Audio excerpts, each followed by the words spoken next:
Yay! We are live, people. Welcome to episode 29. Sorry, 29. You just went from like, I'm super excited to what's the number? The number is 29 of the weekly. And of course, with me is Mr. Juan Bagnell, who I saw only 4 days ago. How's it going, man? It's going pretty well. I'm sorry we weren't able to hook up a meal or something out there. Those San Francisco trips are just brutally short for us. So. Yes, they are. But it was a fun trip. There was a lot of shenanigans going down, which we cannot tell you or show you.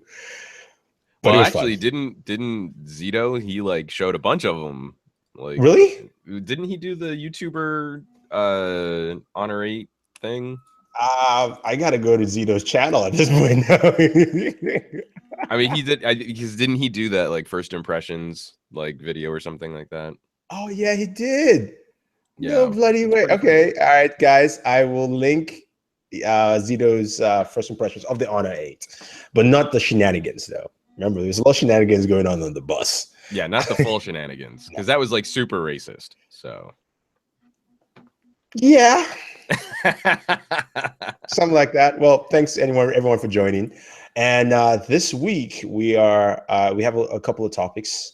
First thing is what I will call our uselessness, and also our main topic of the week is T-Mobile One and net neutrality. So if you know anything about T-Mobile One, I'm just to explain to people, T-Mobile One is T-Mobile's new service plan that starts off on September 6th. Will replace all plans they have, and what it gives you is unlimited everything. So according to T-Mobile, unlimited data, unlimited messaging, tethering, unlimited. Now, unlimited only if, first of all, you don't pass 26 gigabytes. So it's really not unlimited. Again, if you hit 26 gigabytes per month, you get throttled down. So they're saying there is a cap to this unlimited nature. That's number one.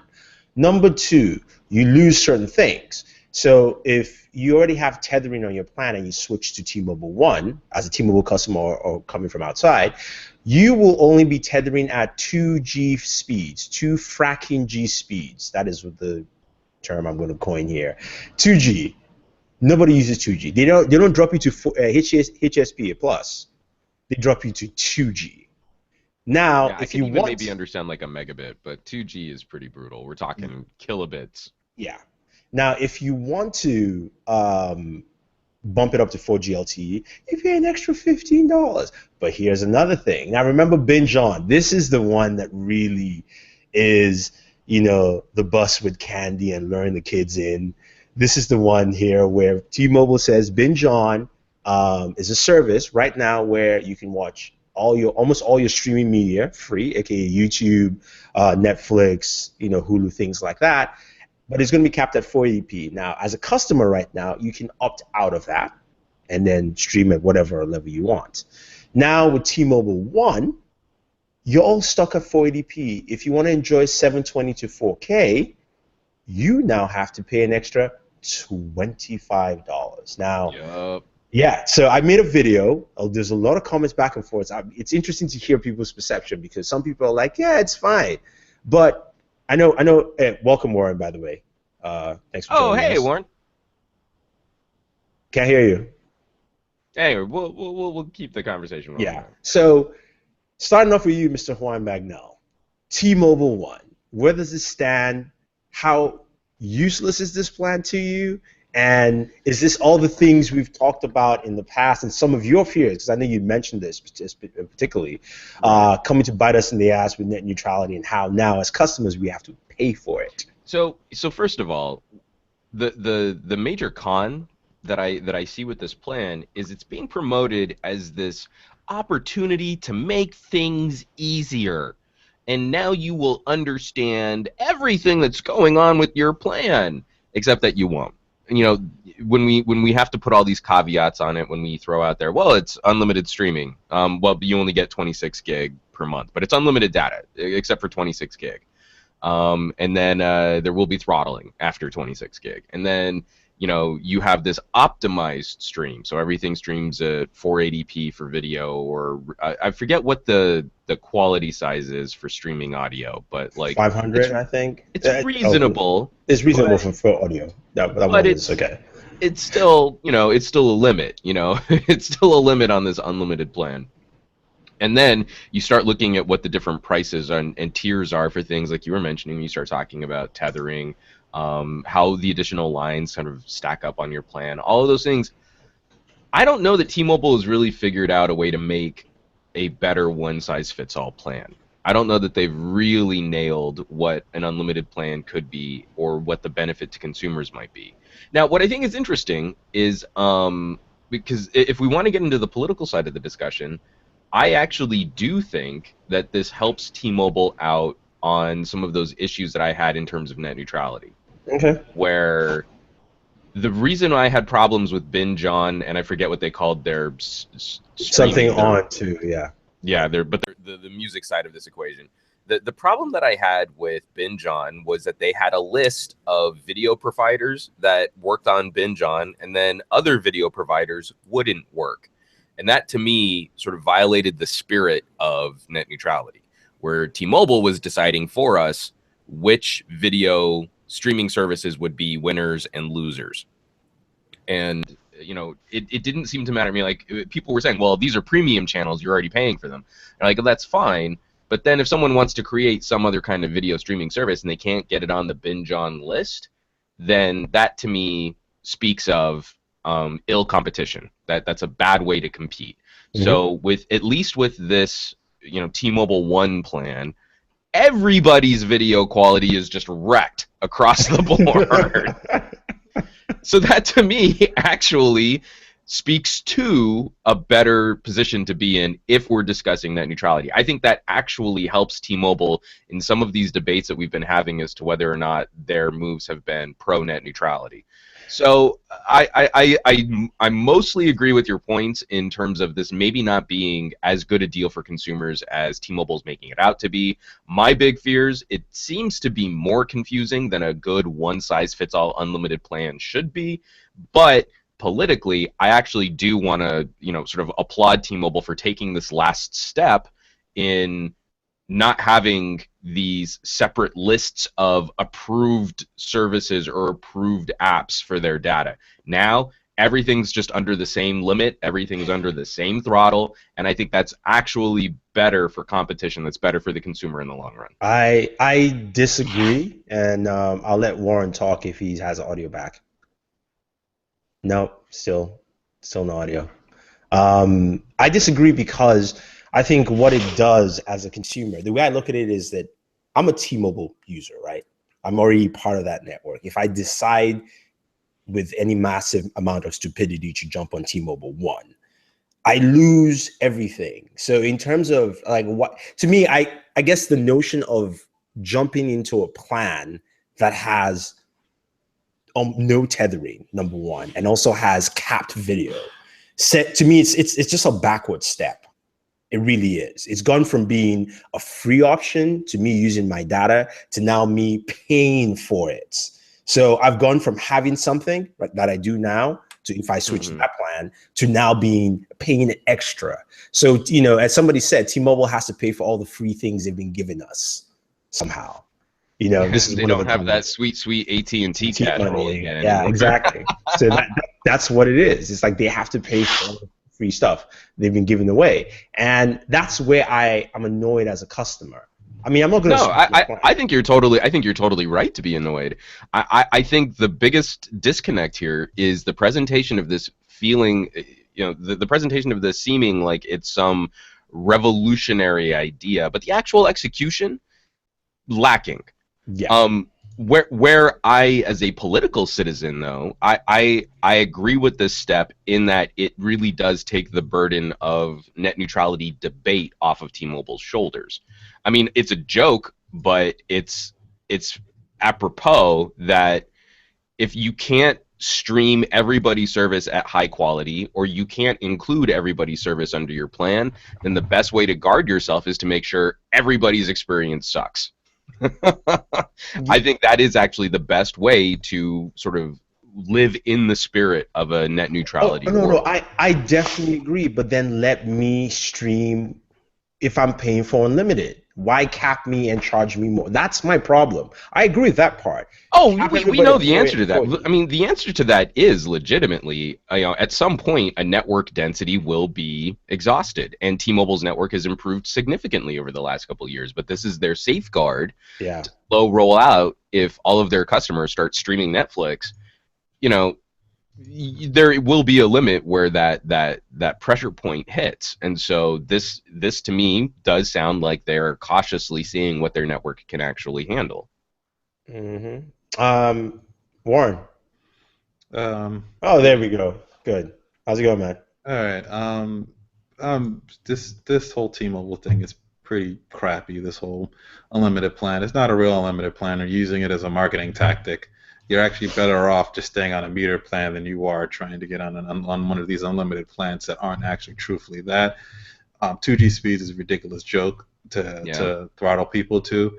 I think this technically still breaks down neutrality because they're creating a fast and slow lane, and that's exactly what they've done with this. If you want to be, let's put it this way, if you want to have essentially faster speeds to be able to stream your content in its full HD quality, let's limit just HD quality. We're not even talking 4K here. You have to pay them money to do that. Yeah.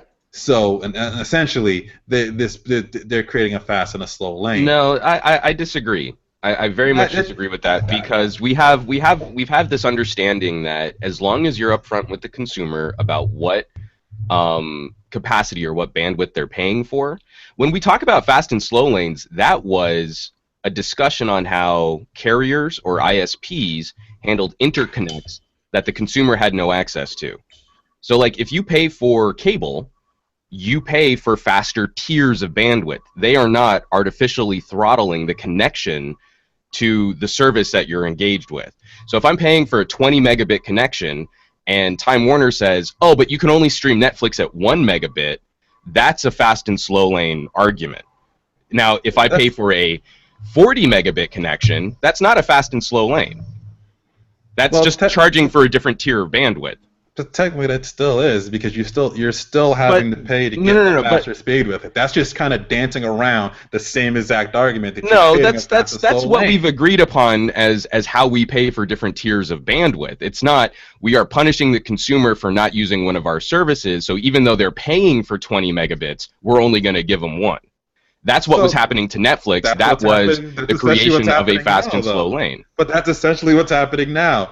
You're being told you're getting 4G LTE speed. But they're being upfront. Things. But they're being upfront. They're being upfront with the fact that this is an optimized streaming service, and if you want to pay for a faster tier of bandwidth, this is not you are paying. This is not you are paying for a 40 megabit connection and we're only going to give you one. This is for video streaming services. You are paying for a standard definition feed, and if you want a faster tier of bandwidth, you can pay for it. This is not perfect, but this is better than what T-Mobile had before, where they had lists of approved video streaming services, and if that wasn't on the list, it hit your data. And you, as the consumer, had to memorize which services were on that list. So there's always room for improvement, but for the net neutrality argument, this is a step in the right direction. At least you could turn on the HD quality without having to pay extra, just having to pay whatever your data. That gives you more of an option. No, you have to pay them $25 to be able to get the option to do that. Right, So and if in turn created a fast and slow lane. And to move up to my 200 megabit connection from Time Warner, which never really seems to be a 200 megabit connection, I had to pay more money. That is a bandwidth argument. That is not a net neutrality fast lane, slow lane argument. Those things are different. Cap everything. No. Cap everything. If you're going to say that, you have to cap everything. But they are optimizing the stream for all video and audio streaming services. They're doing one part of the internet, but not the other part of the internet. So they are disclosing to customers that they are optimizing the stream for all video and audio services. Okay, so I can get my email in LTE, and I can open up a web browser in LTE, but then everything else that I do there in terms of the internet, I have to pay extra for to get the actual speed for that I'm already paying for with my 4G LTE. That's a fast and slow lane, dude. That is a clear fast and slow lane. That's not a fast and slow lane because it is being properly communicated to consumers. It is not an interconnect issue. It is not. It is not a background interconnect issue. If it were a background interconnect issue where T-Mobile were throttling and then denying that they were doing it, then we would have a fast lane, slow lane argument. If T-Mobile were trying to extort money directly out of the services that we use, then we would have a fast and slow lane argument. We do not have a fast and slow lane argument. It's the same thing. Fellas, chill. It is not the same thing because of disclosure, Warren. It is not the same thing because they are actually telling you specifically what is happening with your plan. It is not like when Verizon and Comcast slowed down services that competed with their offerings in the background of the data connections and speeds that you were paying for. So if I were paying for FiOS, okay, so rough front with it. Rough front with telling you that Netflix could only stream at 1 megabit. That is a fast lane that Verizon was trying to charge Netflix more money for. That is not the same thing. Done that if it wasn't against the neutrality rules, they absolutely would have done it. They would have done the exact same thing. But they didn't, Warren. What they would have done doesn't matter. What they would have done doesn't matter. We are talking about what they did do. All right, fellas, this is what it is. It doesn't matter what they would have magically done in a world where they could have. It only matters what they did do. I mean, this is a shitty plan, but it is actually a step better for net neutrality. I absolutely disagree. The fact, I mean, to Juan's point, the fact that they did disclose it in their disclaimer stating that, number one, you get a cap. Number two, all your speeds for video and audio are going to be capped at this. Does apply to say they didn't break net neutrality rules in the legal term. In the fairness term, I say they still broke it. I agree with Warren in that aspect because they've just shifted some of the. I mean, you've shifted that to the consumer while. No, what we need to be doing in this position is letting consumers know that they need to do the math on their plan. Yeah. That this is not a good plan. That's the thing we need to do. If we're talking about the politics of how the FCC manages net neutrality complaints, this is a step better for the political side of what's going on. But that still doesn't mean that this is a good plan or that this is a good plan for consumers. That a metered plan, a data-capped plan, is probably going to be better for a lot of people out there. But when we're talking about fast lane, slow lane came down to the interconnects that ISPs and carriers were throttling behind the scenes. But I don't want to confuse fast lane for just I have to pay more for a faster data connection. That is not fast lane, slow lane. I am being properly communicated to from my carrier and my ISP what my data needs are, and I'm paying for a certain level up to a certain speed. That is not fast lane. Let's get Sam in the mix here. Sam, you're muted, dude. Sam's on mute. I don't even know why we're having this conversation. When T-Mobile first came out with their preferred services for streaming, myself and Juan as well said it, that this was definitely a gray area when it came to net neutrality. That they have now stepped over that line, and I don't know why people are surprised. When it benefited people to turn a blind eye to net neutrality, no one wanted to say anything. No one wanted to raise a hand up and say, hey, but what did this mean for everyone else? Now, when it doesn't benefit them, it becomes an issue. The fact of the matter is simply this: T-Mobile has decided that if you want to play in the T-Mobile world, and probably going forward, because these plans that they currently have are probably going to go away, this one plan is going to be it. That's the way it No, the one plan is going to be it. It comes September 6th. So. No. I'm saying the older plan that you guys are on right now. No, we're grandfathered out.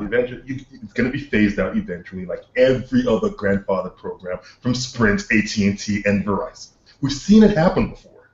So this is going to be the future. And if you want to play with T-Mobile, you basically have to pay extra for more. But what really bothers me about this is that you're not paying extra for something that you don't currently have now. You're paying extra for a feature you have now, so that basically in the future you can have it again. I don't get that. They made their own internet version of Capcom's in-game fucking DLC. That's exactly what they did. And it's exactly what this is. Savage. To me, I got another point. I got another point, Sam. But I'll let you finish because I have an idea what could have worked out better for them. The message for me from this is it doesn't matter if net neutrality, or basically it doesn't matter if a law benefits you or not in this day and age. It basically straddles the line of basically that gray area of net neutrality. We owe it to ourselves to stand up and speak up. If we'd stood up and spoken up when T-Mobile made this rule in the first place, there would have been a lot more reticence to make a rule to make a plan like this. And because not enough people stood up and raised their hands and said, no, T-Mobile, even if I'm getting A, B, C, and D on a faster connection and not impacting my data, this is not net neutral. We need to move to a more net neutral internet. And when people stand up and say that, even when it doesn't benefit them, companies are going to listen. But when we don't do that, we're left with plans like this that basically charges you $15 to do what? To get on the internet for 5 gigs. Yeah, nobody. It's a bunch of people on the boards with MBA degrees that have no idea what value actually is, so they just come up with shit like this because it makes the line come up. For anyone else, I would say yes. But T-Mobile has done a great job in understanding what value is, how to add value. And basically now they're showing us that they know how to manipulate people into basically believing that they're adding value when they're actually taking away services from it. This whole T-Mobile One thing is the same thing as the Verizon plan, and the way they push this and market this to people to make it seem like it was a benefit for them. They pulled these same exact techniques, and it's just funny. But like, because Verizon got slammed for it, but T-Mobile because I think people have a little bit of a brighter outlook on them, haven't come out and totally slandered them in the same way. Because if Verizon would have came with the same plan, good lord, everybody would have just went ape shit nuts all over the internet about it.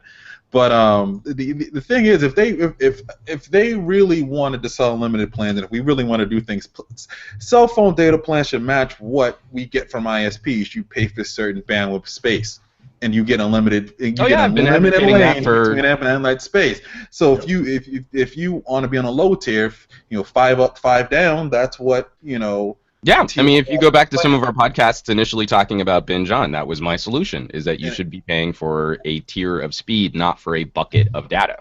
Exactly. Yeah. And that's exactly where they should have gone with this, and where they should have gone. It should have gone in this direction. It's an absolutely shitty implementation, but it's more in the spirit of that than I pay for a 4 gigabyte flash drive every month and then I only use 2 of it, so it gets thrown away. Well, before we continue to the next topic, Sprint. Well, Sprint got y'all. They just sent an email. Their plan's $10 cheaper. Sprint announced Sprint Freedom. That plan is $60 a month, and it's unlimited, quote unquote. But you're also capped with your what do you call it again? Streaming is also at 480p, as well as also I think tethering is capped. Let me cross-check that email. Sorry, because tethering is not capped. It is capped, but it starts out as LTE, and then after you pass 5 gigs, it then kicks it down to 2G. You don't want to. You don't want 2G. So basically, after 5 gigs, you're in the same situation as T-Mobile. In that 2G speeds. You might as well bring a dial-up modem with you. You might get faster speeds. Yeah, so these guys are trying to just set us all back, pretty much. Let me see the fine print here. I don't think they mentioned. And for Sprint unlimited data, streaming is optimized video up to 480p plus. What the hell is 480p plus? Probably they might be confusing wide 480. 480p is what? 640 by 480. 20.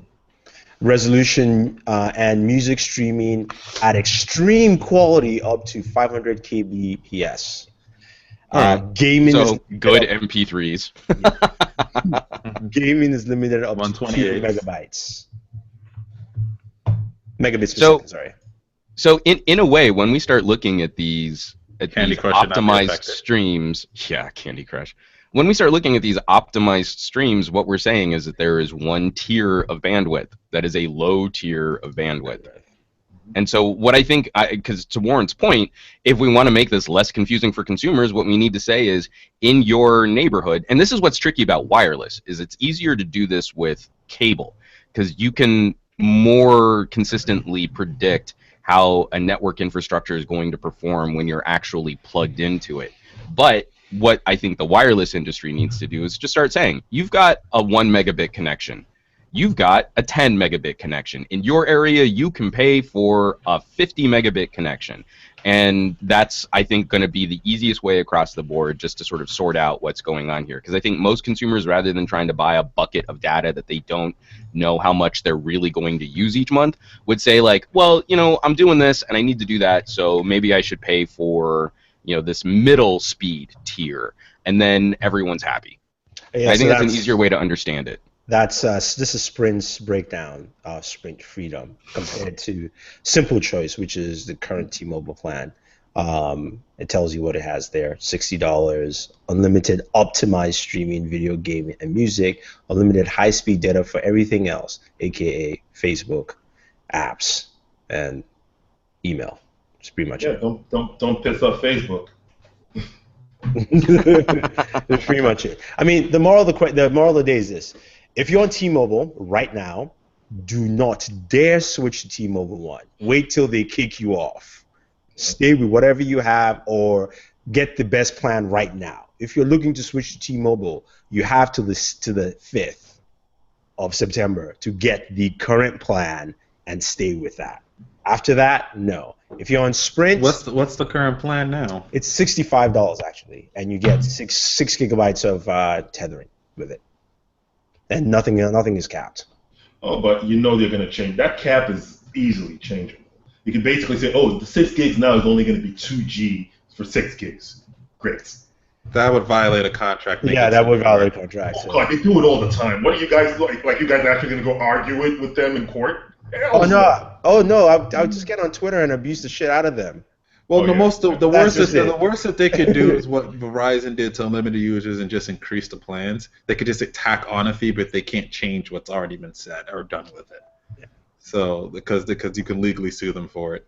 So yeah, that is it, guys. It sucks. I mean, we're not Canada. I know we do have some fans in Canada who I know Canada. You guys pay some deadly. Yeah. Well, and we had a couple comments from Awake Island too, you know, talking, well, we don't have net neutrality in Australia, and then the very next comment is, but our internet is really expensive.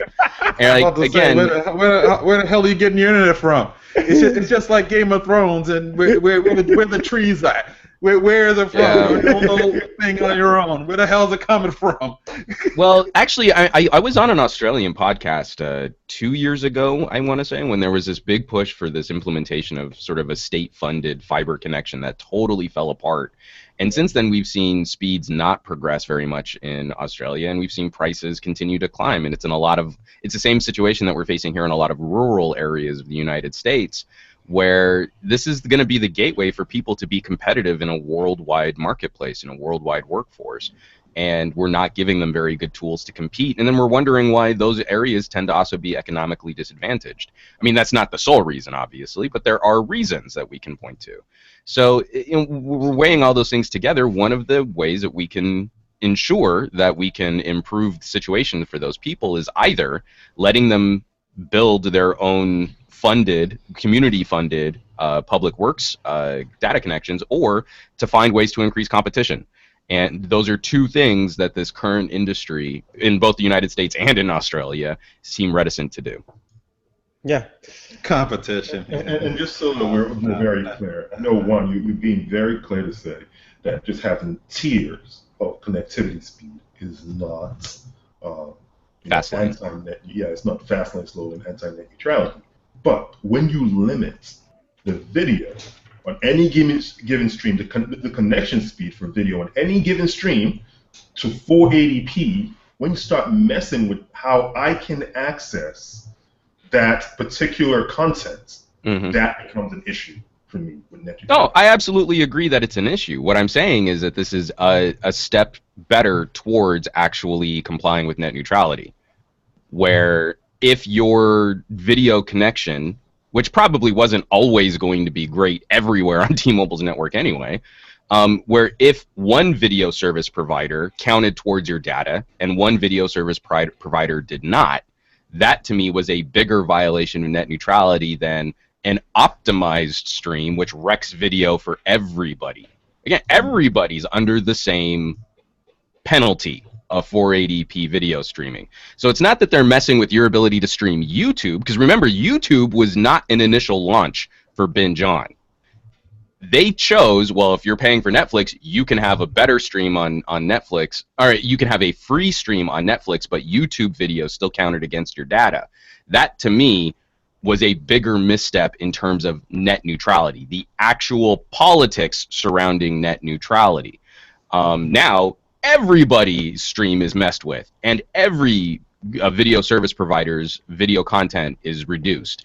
So that is less offensive to the idea and spirit of net neutrality. Get shitty together. Screw everybody. Yeah, no one at all. but that's kind of the point. Is everybody has to compete on the same field. Everyone has to compete on the same plane. You do not get a benefit for streaming Hulu over YouTube. It's that everybody's video stream is wrecked, and if you want to pay more for a faster tier of bandwidth to stream a higher quality video experience, then that's where they're drawing the line. This is horribly communicated to consumers. This is way more confusing than just having a bucket of data when it comes to the actual services, how those services interact with LTE. But if you're going to pick winners and losers, that to me violates net neutrality. If you're going to divide up tiers that consumers can pay for, that is less offensive to the idea of net neutrality. All right, it's cool. Let us move on to our next topic. Now we know that, again, do not get T-Mobile One. Just telling you. Get Sprint Unlimited Freedom. They're way more patriotic. I can't wait until we get to the fall. Unlimited freedom plan. I can't wait until these folks get these plans and they get on the network and they're wondering why they're shitting streams or things are going slower, not as high quality, and don't realize they have to pay extra to get that shit, so they're gonna judge your network based on it. Oh, it's gonna fuck them over. Yeah, this is way more confusing. It's gonna cause a lot of consumer confusion, but we can hope that maybe there's more conversation surrounding these services, or maybe there's a better way to charge for these individual services. I would really love it for an AT&T or a Verizon to do something disruptive in this space, rather than being the companies that respond to T-Mobile. Instead, saying here's a reasonable way that we've come up with to solve this problem. You know what? I agree. If AT&T came out and said, here is a plan for one person, right? I don't know whatever you do for family. You pay, I guarantee, if you said $120 and nothing is capped, if you say this is a premium plan, you can take that. I think most people will go, you know what? Yeah, fuck it.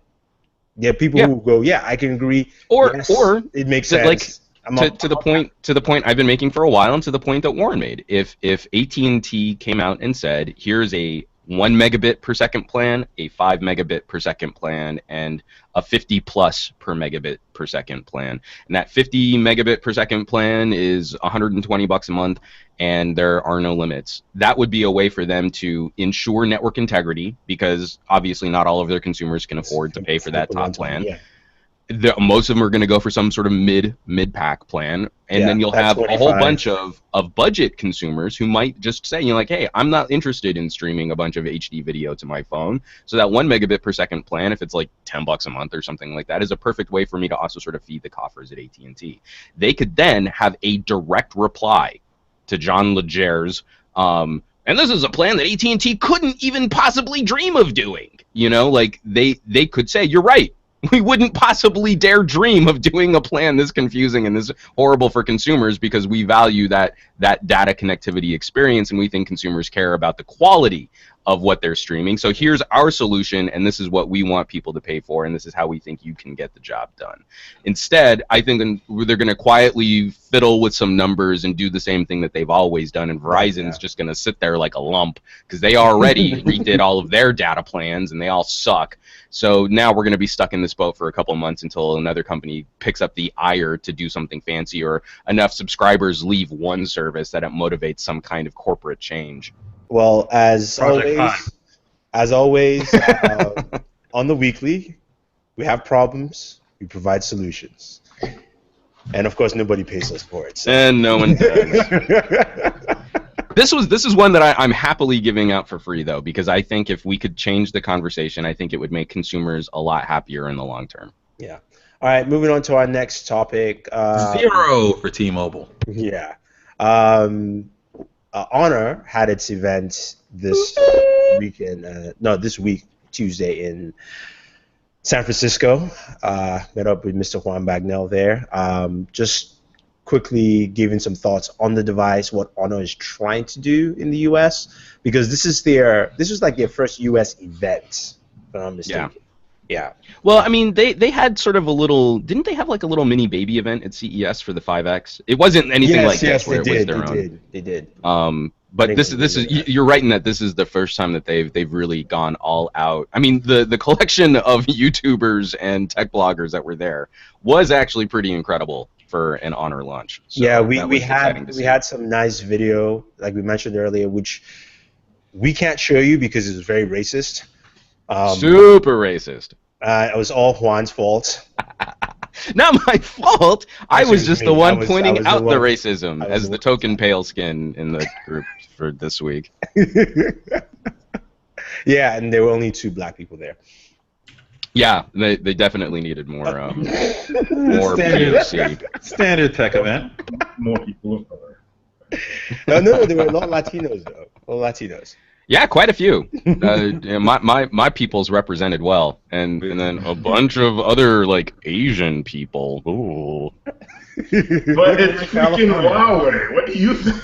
Yeah. But going back to the event, like they showcased the device. The device is pretty much, I would say, a P9 in. But it's a spruced up P9. Almost it's a spruced up P9, so to speak. One thing that I found interesting was and we all kind of rolled our eyes on that when they were like, "This is the millennial phone." Yeah. what's his name? Joshua from Android Central. He's like, "Why the hell are they trying to market it to millennials? Those people don't have money." No. Half of us do.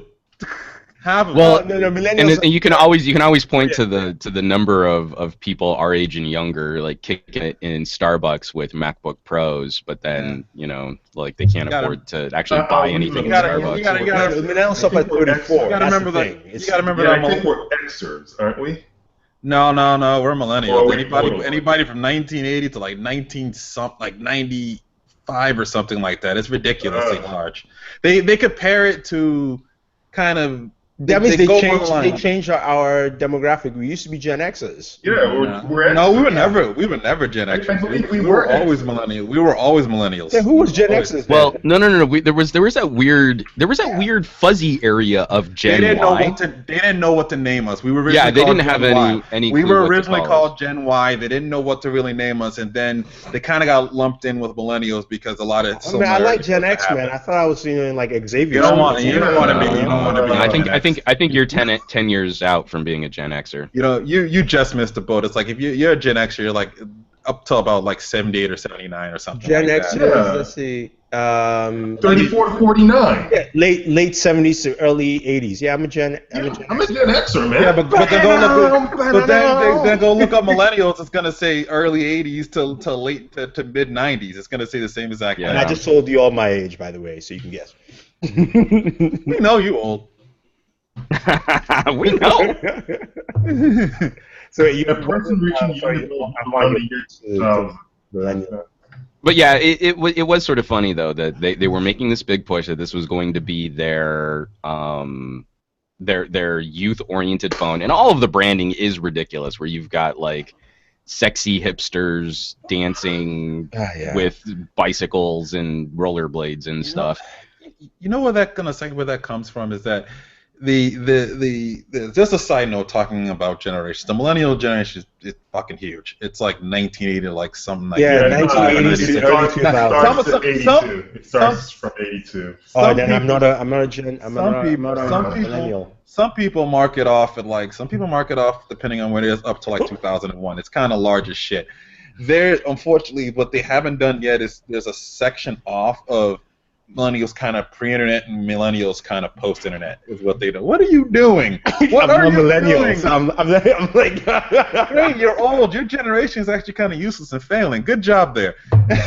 and your generation hasn't done shit. Oh, wait a minute, Mark Zuckerberg. Thank you. we technically created everything social media, so. I don't care. Neat. So anyway, the Honor 8 is, yes.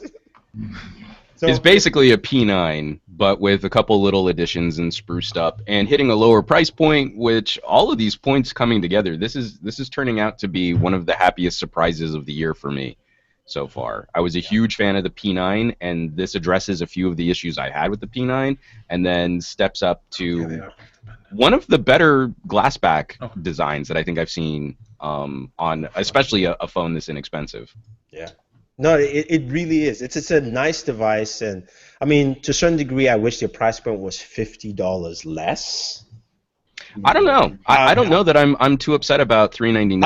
I'm not upset about the $399. I'm just looking at that market space they're in. You know, where to get mindshare, it's all about mindshare because Honor is a mindshare that in the U.S. they don't have. The U.S. that 300 is filled with the OnePlus fanboys, is filled with no, I mean OnePlus is now securely at 400. I mean that's a tough call. I'm not saying it's not a tough call. No, I'm saying just in general because they have two prices. There's the $399 and there's the $499. I'm just saying that people's mindset will always go, okay, what can I buy best bang for the buck at that range? And there's the ZTE Axion 7, which is 400. You have Alcatel, you have OnePlus. Right, but when we're looking at this lineup, there are 5 $400 phones that I think are worth talking about, not necessarily worth buying. I already can see people flipping out in the chat.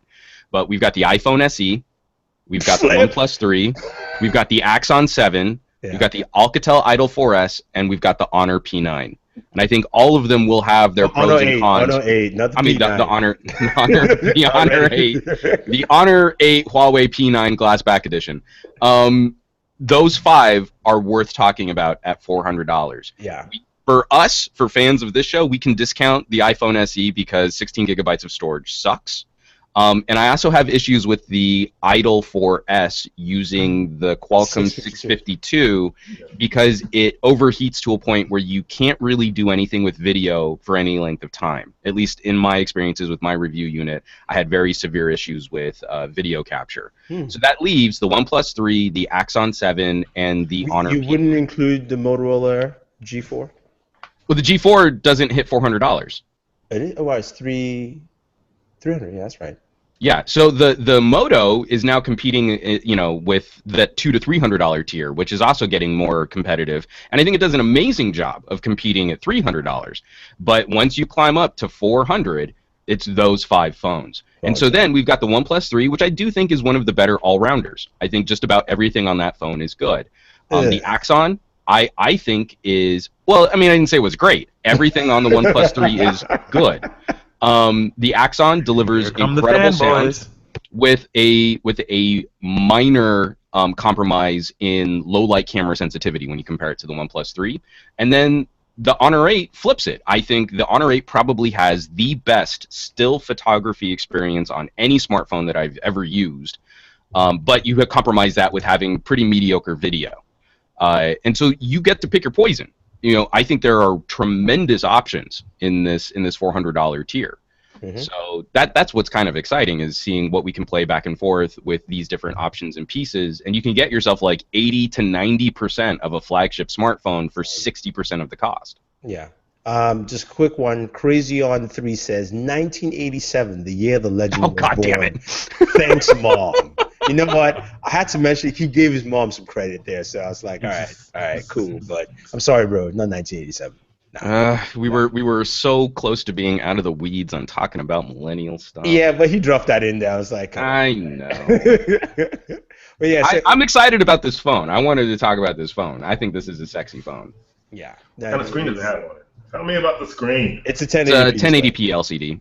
It is. It's exactly like the P9. But the cool thing is, we've seen that it's not just the P9 with a glass back. They have addressed tiny little details along the way. So it has 4 gigabytes of RAM instead of the P9's 3 gigabytes of RAM.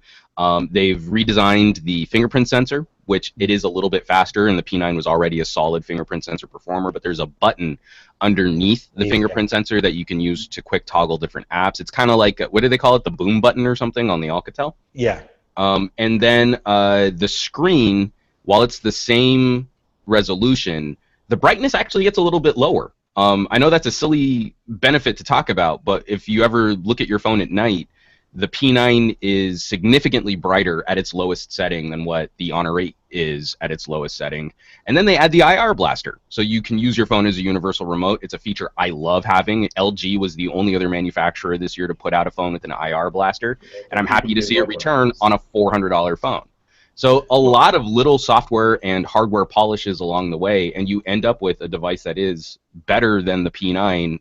I think you can buy a P9 for like $500.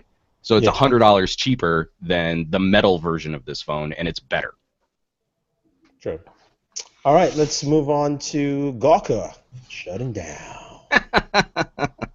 Any last words for Gawker? They got the big boot and the leg drop from Hulk Hogan. I am not sad to see him go. Nope, nobody is. Yeah, no one is sad whatsoever to see these guys go. And it was less Hulk Hogan and more the what's his name? The passage of time. No, the billionaire who funded Hulk Hogan. No, there was another billionaire that got exposed by Gawker that was pissed, and he was adamant on screwing them. He was adamant on taking them down. He got screwed over about 10 years ago by Gawker, and what's his name again? I think there it is. It's he got outed or something. I think that was the whole thing. He was in the closet, and they kind of outed him, and he was pretty adamantly pissed about it because it was at a time where it still was kind of a taboo thing. And he's been on that ass since then. Interesting pun. No, but I think they had it coming. Gawker made its name or their business. Basically, Gawker the company and also Gawker the site made it their business to go out and get people, to go out and cover some things that some of us would consider just unnecessary and reprehensible. Yeah. I've seen stories out there about Gawker filming,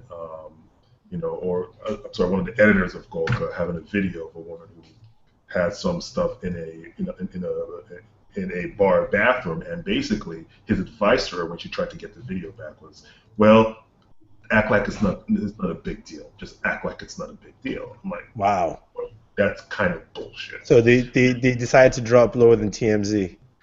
Well, but here's the thing with TMZ. TMZ verifies everything. They're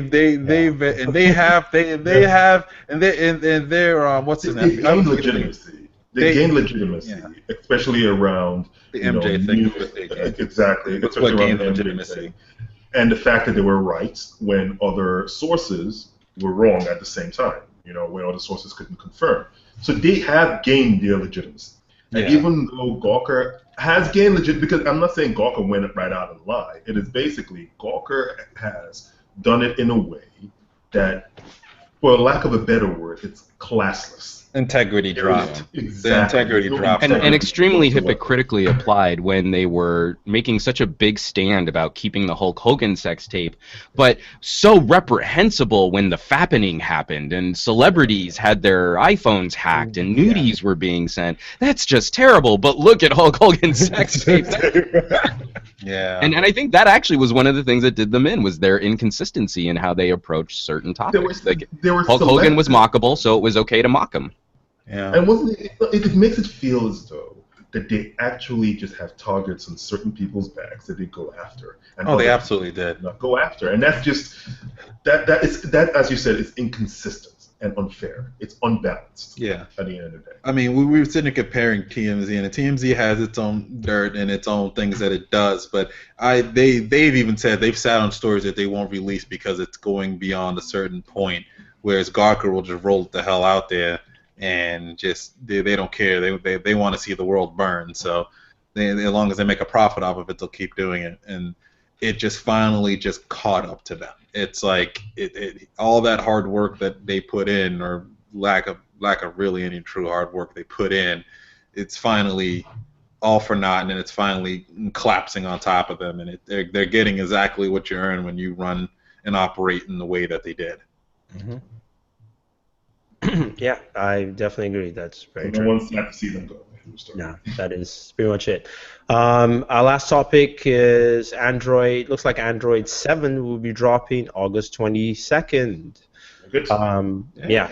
So you can most likely update your Nexus 6P if you have a Nexus 6P August 22nd. And your Galaxy S7 will probably get the update in early 2018. You mean your Note 7? No, your Galaxy S7. Oh, Note 7 I think we get. Oh, Note 7 will get it sometime next year. Around this time next year. It was a joke. Joke, I know. I get it now. It looks like yeah. So Nexus 6P users, stay tuned for that and see. That should be around then. And one final piece of information for you. So YouTube Live will be kicking in September 12th. Which is YouTube's new streaming service. Again, YouTube has new stuff where Google in general likes to mix things in and out. Like this week, yeah, whatever. This week they released Duo, which is their video app on smartphones, which will take over for what Hangouts is doing. So, in terms of how this affects us, YouTube Live. Right now, it says it's a state of limbo because YouTube Live allows for YouTubers to stream directly. Supposedly, it's better in terms of streaming quality, bandwidth, all that fun jazz. But there's no inclination that we'll be able to have a Hangout situation where you can invite other people to join your YouTube live stream and stream with you. So, come September 12th. The weekly, also Pocket Now. Yeah, we're affected by this too. Yeah. And we're gonna start up Comic Crunch back again in September, like September 22nd. All the shows may just be either a one-man show, or we'll have to find some other way of creating either a Skype session and then streaming that for you guys live, or maybe pre-recording it at some point, because that's what YouTube is giving us at this point. Well, that's the downfall of building your business on someone else's platform, as I normally say. But the fact of the matter is, for YouTube, for Alphabet, this company make advertising dollars off of having these platforms easily accessible, easily usable, and understandable by people who generate content on the platform.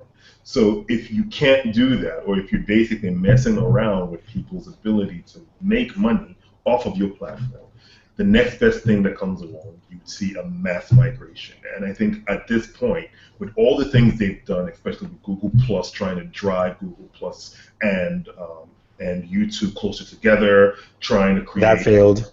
Removing the chat function or the Q&A section from Hangouts and putting it more in YouTube videos, and now changing how Hangouts is going to work and integrating that back into YouTube in some kind of YouTube Live way, that's going to drive people to start asking, why don't we have something better? Better, yeah. And I think at the end of the day, Alphabet / YouTube / Google, they've created an atmosphere where they're going to be obsolete before they know it.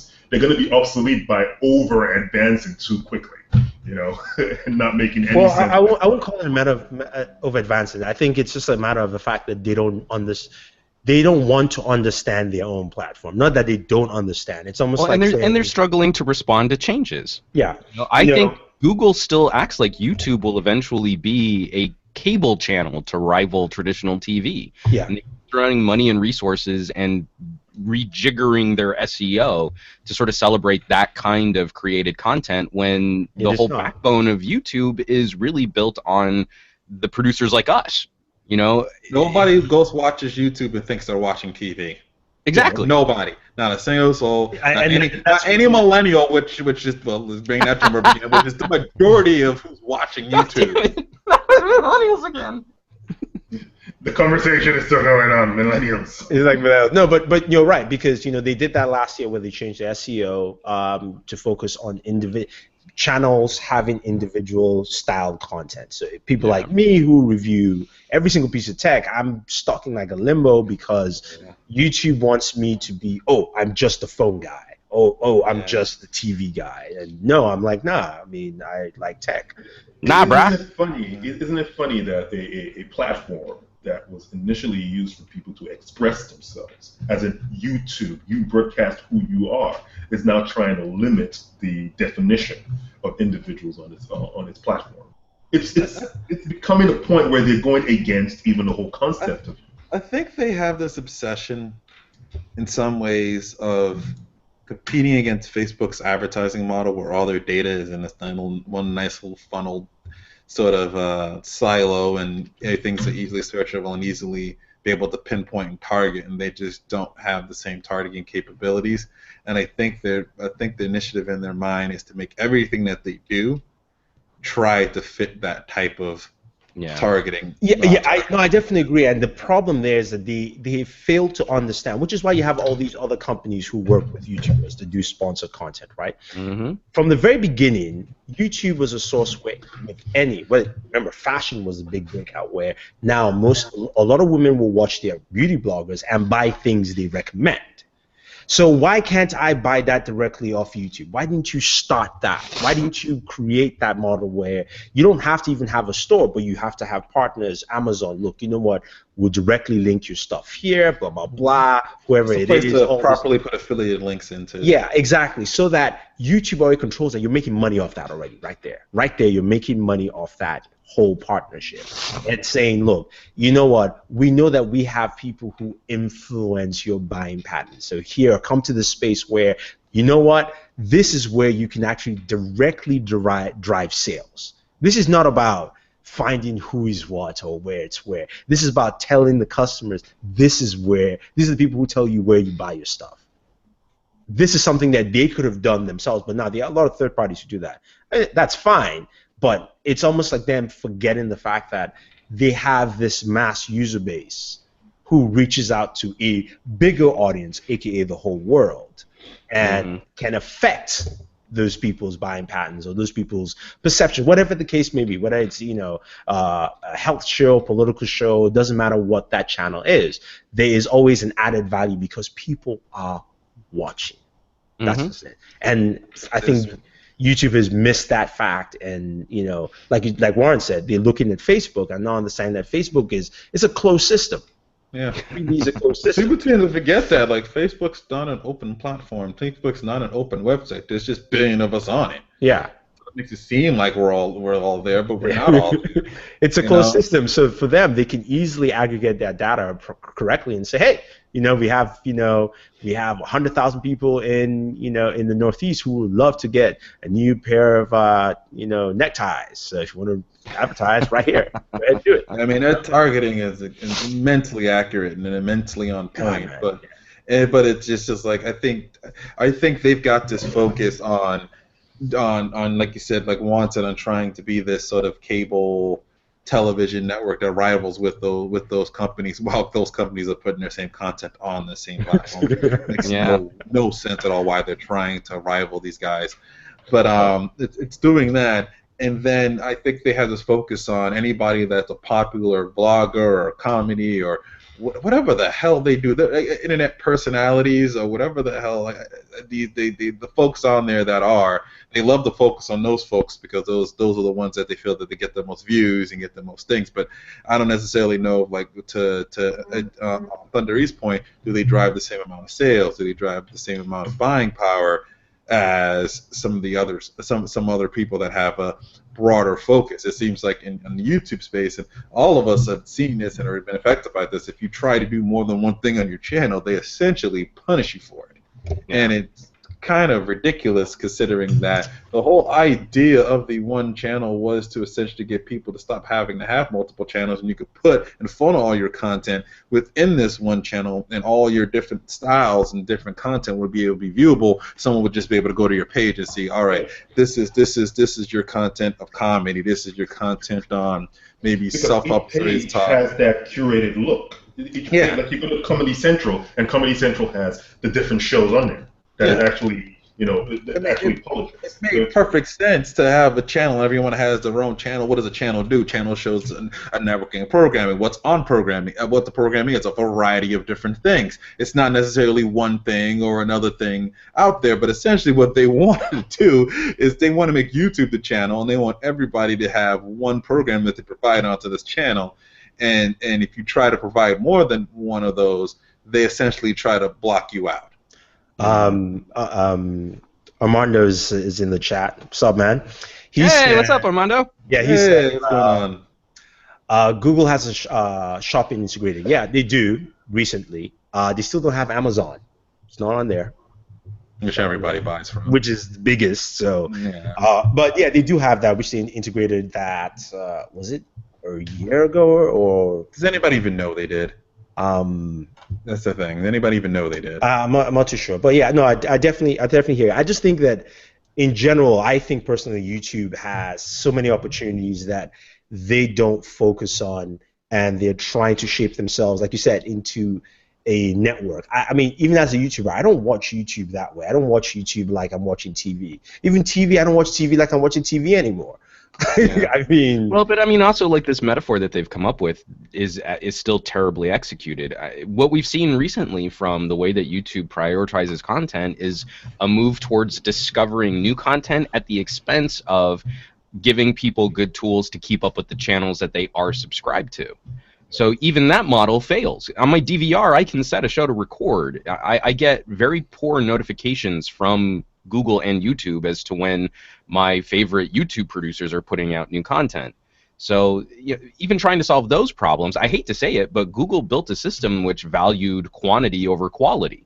And they could own that and then still keep whatever system on top that they wanted to promote, branded or sponsored or network produced content. That would be fine. But they seem to have an idea of where they want to take YouTube for better monetization, and it seems to be walking away from what drew us to the platform in the first place. Well, you notice they dropped the broadcast yourself tagline, so that should tell you enough. Yeah. I mean, it's just interesting. We'll see how YouTube evolves going down the line, because I think YouTube looks at themselves and says we're competing against Netflix and all these people. No, you're not. And No, you're not. Like somebody should tell them. No, you're not. I think that's what they are. I think they're thinking they're competing against all these services and understanding that no, they are not, because like to Juan's point of saying notifications is okay. I have multiple channels. I just started a new one because, of course, I can't put any comic book stuff on here, so I got to do a whole entertainment channel because it's just affecting the growth of this channel. Mm-hmm. I drop a video on Boored, which is a new channel, and I get a notification. Me, that I'm subscribed to my other channel, get a notification 6 hours later that I dropped a video on my channel. I'm like, why? Yeah. And when we know that they're prioritizing that sort of initial hour of broadcast time as to how they're going to rank that video. So they've already set you up to fail before you've even had a chance to publish or, to really promote that video. Yeah. I mean, even just down into comments. Like, if you aren't scoring a certain number of comments in the first hour of that video going live, then your video is sort of relegated to a darker corner of the search engine optimization. Land. Yeah. Anyway, yeah. That's pretty much it for this week, guys. Anything else? Bummer. Nothing else happened. I thought some more stuff happened this week. Well, I wanted real quick, especially this week. Well, no, especially for Warren's opinion. Real quick, we don't have to spend a lot of time on this, but the idea of who was it that they're going to go back into suing Google again over Java implementation? Was it Sun? Yeah, Sun Microsystems. Yeah, Sun Microsystems, and that their whole reason, their whole justification for engaging in yet another lawsuit that they're probably going to fail at was we had no idea that Android apps would start making their way over into Chromebooks, and that's a clear violation of how these patents and software protocols should have gone down. Patent trolling. Oh, at its finest. Good Well, and at the Lord. top tier too, because we're talking about major corporations spending How- billions of how- dollars how to about get this stuff out. Oracle. Oracle, thank you, not Sun. They bought Sun He Microsystems. bought They Sun bought Microsystems. Sun to do How that. about Oracle make some Java that doesn't have to fucking update every other hour? How about that shit? How about they focus their shit on actually making a I decent- hear you with decent that. Java Though. program? To me, though, from the beginning of this argument, I've always said Google should have paid up. That's just me.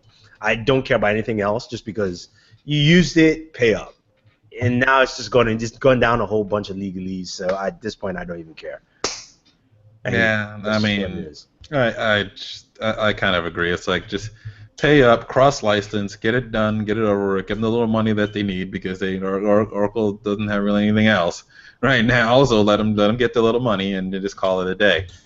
And then when you get to the point where Android isn't even based on any of their code or doesn't have any of their influence in their code, you can cut that money off. Yeah, but I mean, Yeah. to me, it's very simple though. You use somebody's stuff, you pay. I mean, that's just it. Yeah. Armando, sorry, I didn't know you were awake. This time of the day, man. Next weekend, you can join. Yeah, I mean, you got to warn us West Coasters, man. You Yeah, can't just can't just surprise us. I can't on the day just of. wake you up at 7 o'clock in the morning and say join the hangout, man. Well, nobody in the West Coast gets up early. They're all up by like 10. Wow, he's calling you out now. See, Maybe. Oh, typical Bostonian right there. But I'm just causing fights here. yeah, you are. You're just causing all kinds of fights. in the I chat. just woke up. Yeah, see, he just woke up. But yeah, no, I think Google should just, like I said, you use somebody's stuff, pay. That's it. Let's not try and fiddle and say, oh yeah. I mean, I guess yes, it's Oracle, and they don't necessarily need, but just pay up. $8 billion in damages. Yeah, I agree. That much money Android has made Google? A lot. So yeah, pay at least half of it. Or maybe just $1 billion even still. But just pay up. And if Google pays $8 billion, that's like they write that off in 1 quarter. Come on, it's not that much money. They can Microsoft did that when they wrote off the Nokia acquisition. It's like we're writing off $7.5 billion. Like wow. Jesus. So The Nokia acquisition, all kinds of fail. Mm-hmm. All kinds of Trojan horses, I should say. Yeah. all kinds of just foolishness because I still don't know what Microsoft is doing, man. Anyway, let us leave that for next week. We've got to that point in the show where we find out what we have currently on our channels and what we can expect next week. So we start off with Mr. Warren Bowman from BW1.com. Boom! I'm actually going to really have to actually say stuff because I got to take off because I got a couple of issues going on here I need to look at. Okay. It's actually kind of a problem. All right, I'll have some stuff coming up soon. I think I have a video happening to today at some point. A couple of videos should be launching today if I can make sure this thing I'm working on gets done, which I need to get on right now. So, because it's having some issues. So, thanks for the chat, guys. I'll see you guys next week. All right. All right. All right. Okay. Bye. Bye. Next up, of course, is Mr. Juan Bagnell from Pocket Now. So, what did you have last week, and what can we expect? I don't even have it on the table with me. I'm so glad to be done with it. But we finally wrapped up all of our scattered and ridiculous coverage on the Sony Xperia X and the X Performance, and I'm glad to be done with that phone. You can catch our full reviews, which we probably didn't need to cut those videos, but we were expecting any bigger change between the two phones, and we were sadly disappointed.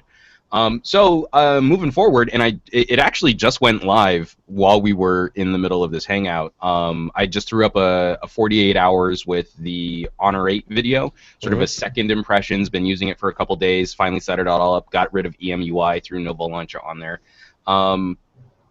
This is the phone that I'm really excited to be spending some time with, and I'm hoping to have the full review out early next week. So that we can talk about what's changed, what's different, and then just where this fits into the sort of general ecosystem of $400-ish phones. I'm really stoked for this review. So especially after coming off of a Sony, this is a lot more fun to be talking about. So that's what we're gonna have up on Pocket Now next week. All right, cool. And how about you, Sam? Nothing. Doing the review of the review of the movie that just came out, Ben-Hur. I think that's probably going to be on the site today because I'm finishing up the written review of it. We also had the Omen event for Yes. HP that should be going up Today. That's actually going up today, yeah. Apart from that, I think the uselessness of the Microsoft ban, that needs to be recorded. Yeah, yes. We've been waiting for that, man. He's gone through 4 bans. You went through another one? I'm on my 4th now. Holy crap! And it's not even a year. Gone through It was 3. released a year ago. I think October was when it was released. October of 2015 was when it was released. So it hasn't been a year yet. And I've gone through 3 of them. Damn, one every 2 months. Yeah. Yep, exactly. That's around 1 every 2 months. Correct. Oh, we'll see. All right. That's it from me. Yeah. On our end, we've got a couple of a lot of movie reviews will be coming up anyway next week, especially on the site. So check out Booredatwork.com. A lot of written reviews for movies on Blu-ray that either are coming out, released, that kind of thing. Next stop is on the site what we had this past week. We had our MSI GTX 1070 overclocked edition card. Did a review of that. Pretty nifty card. I mean, you're doing some really. I mean, it runs as good as a 1080, literally, and for about $200 less or so. Also did our video on Google Duo. Had a quick chat with Femi on there, so you can check out to see how it actually works live if you're interested in that. Did a hands-on unboxing review, since we have to term things in catchy SEO ways, for the Honor 8. Hands-on unboxing in review. You can check that out. The one I want you guys to check out is Exposing Uselessness T-Mobile One Rants. Went a whole rant on that, so give you some information on not to get T-Mobile One. And I think the last this video, podcast itself wasn't a scathing indictment of T-Mobile's newest plan. And the last one was the Acer Predator G1. It's a pre-configured PC from Acer. It is absolutely fabulous. Comes with a GTX 1080. Check the video out. It's a really, really good rig. Next week, the Honor 8. That's my chime to go. All right, man. TV, we're doing the Samsung KS9800 at some point next week, and I think that's it. And 2 new PC build coming up next week, so stay tuned for that. And we just want to say thank you. Definitely check out all the channels. Check out Mr. Warren Bowman at bw1.com. That is his channel. Also, you can check out Mr. Juan Bagnell at Pocket Now, or follow him on Twitter. It is Some Gadget Guy. Sam, who just left, is BlackIron_man on Twitter, part of the Booredatwork network. And of course, myself, Thunder E. If you want to follow me on Twitter, it is Booredatwork, and also subscribe to the channel Booredatwork on YouTube. Thank you very much. We will extend an invite to Armando next week. He decides to wake up early at 12 noon. Other than that, thank you very much, guys, and always enjoy your entertainment. Bam.